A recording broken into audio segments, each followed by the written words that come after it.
Hello, children. Today we're going to read a story about, guess who?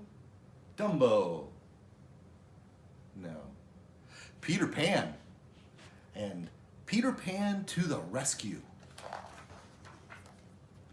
One day, Peter Pan and his friends were playing Follow the Leader.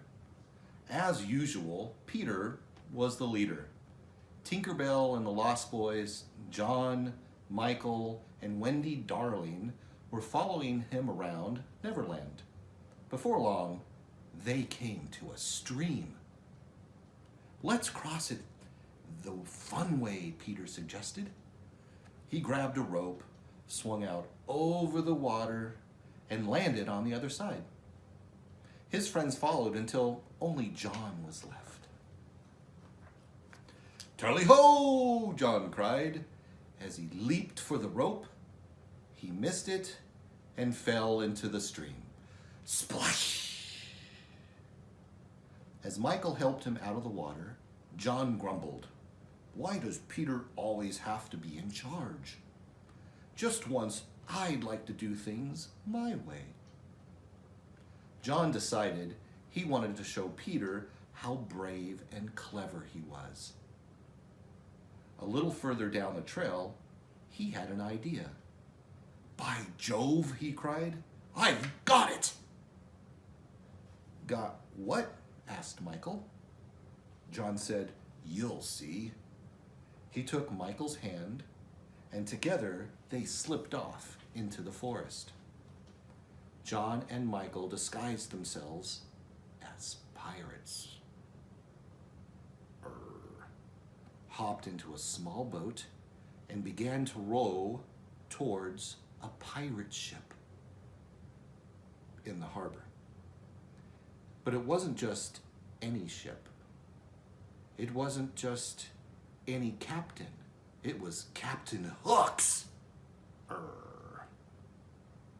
He and Peter were sworn enemies.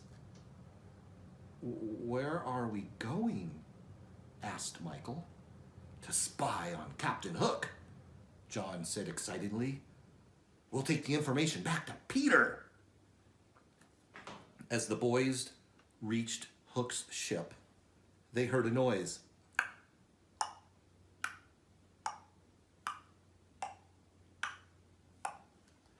Tick-tock, tick-tock. "What's that?" asked Michael. Just then, a pair of beady eyes poked up out of the water.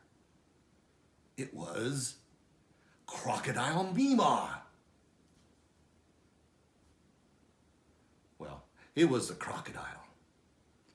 Once he'd swallowed an alarm clock, and now he always makes the ticking sound.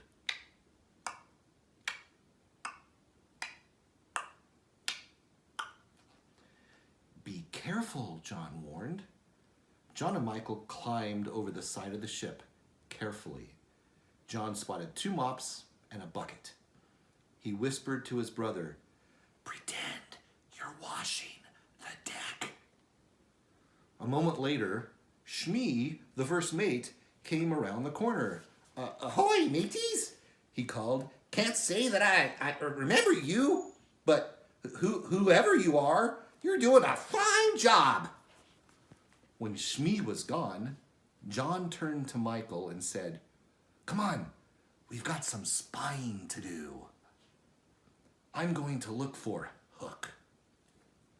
He found a telescope and climbed up the rigging. That's the top of the boat.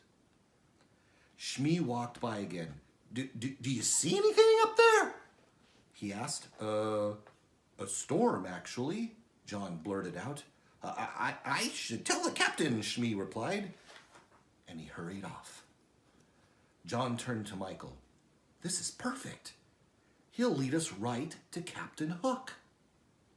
They followed, Shmee at a distance, and saw him enter a cabin.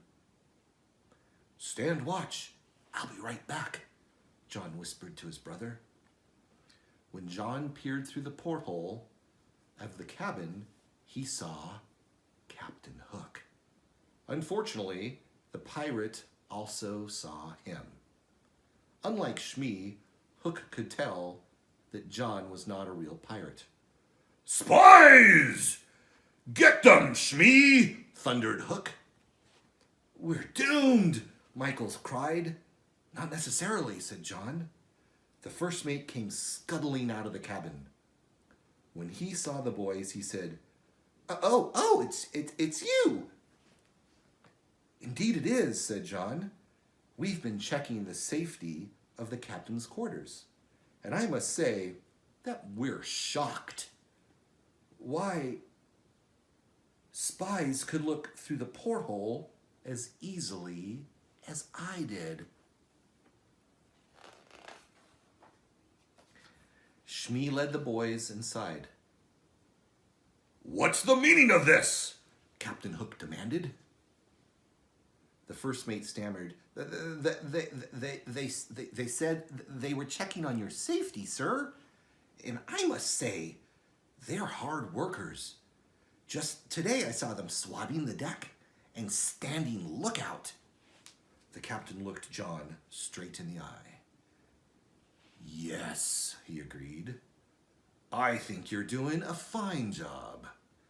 After all, with the attack only 3 days away, security is more important than ever."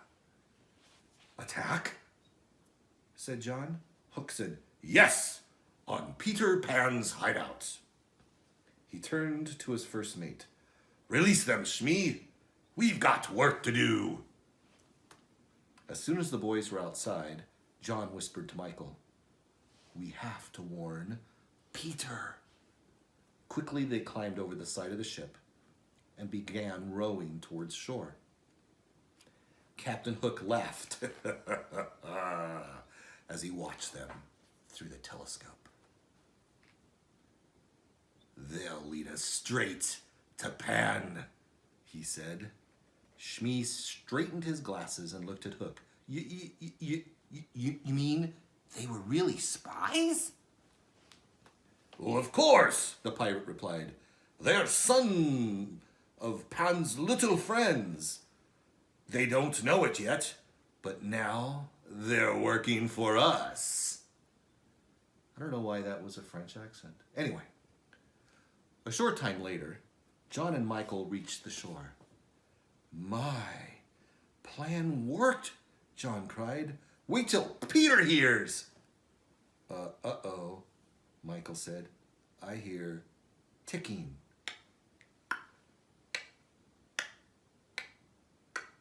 Like a clock.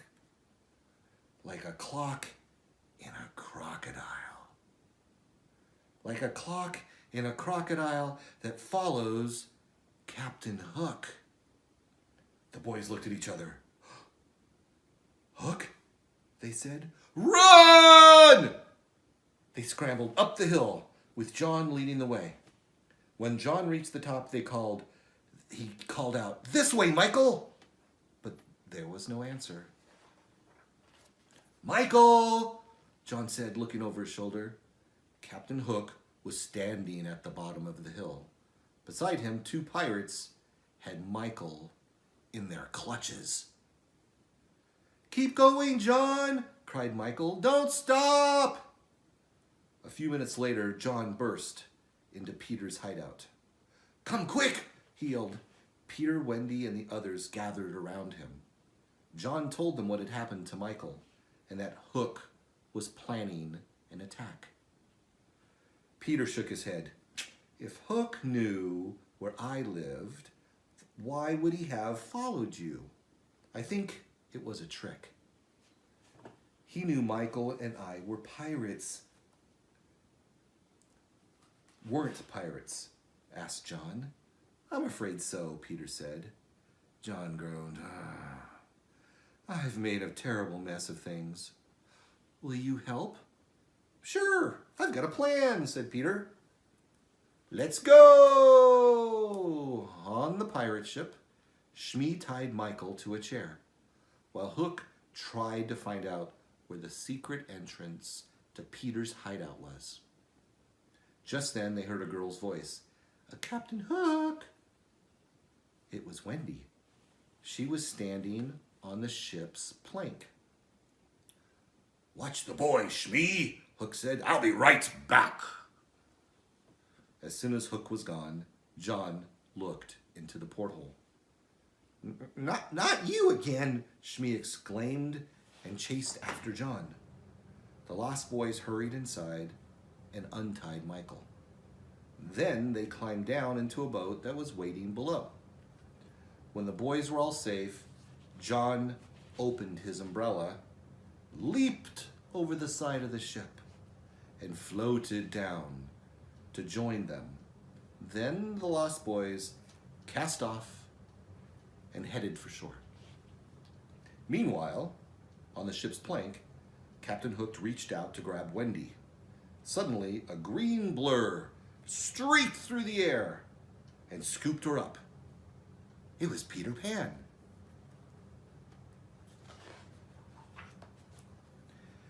Blast you, Pan! Hook cried. He lunged forward and fell overboard, snagging the plank with his hook. Shmee! Hook cried as the crocodile circled below. Later that evening, Peter and his friends sat in their hideout, talking about the rescue. When Michael and I met Captain Hook, how did he know we weren't pirates? Asked John. Pirates don't usually carry umbrellas, Peter said, smiling. Everyone laughed. What an adventure they'd had. Guess what, kids? It's bedtime. Good night.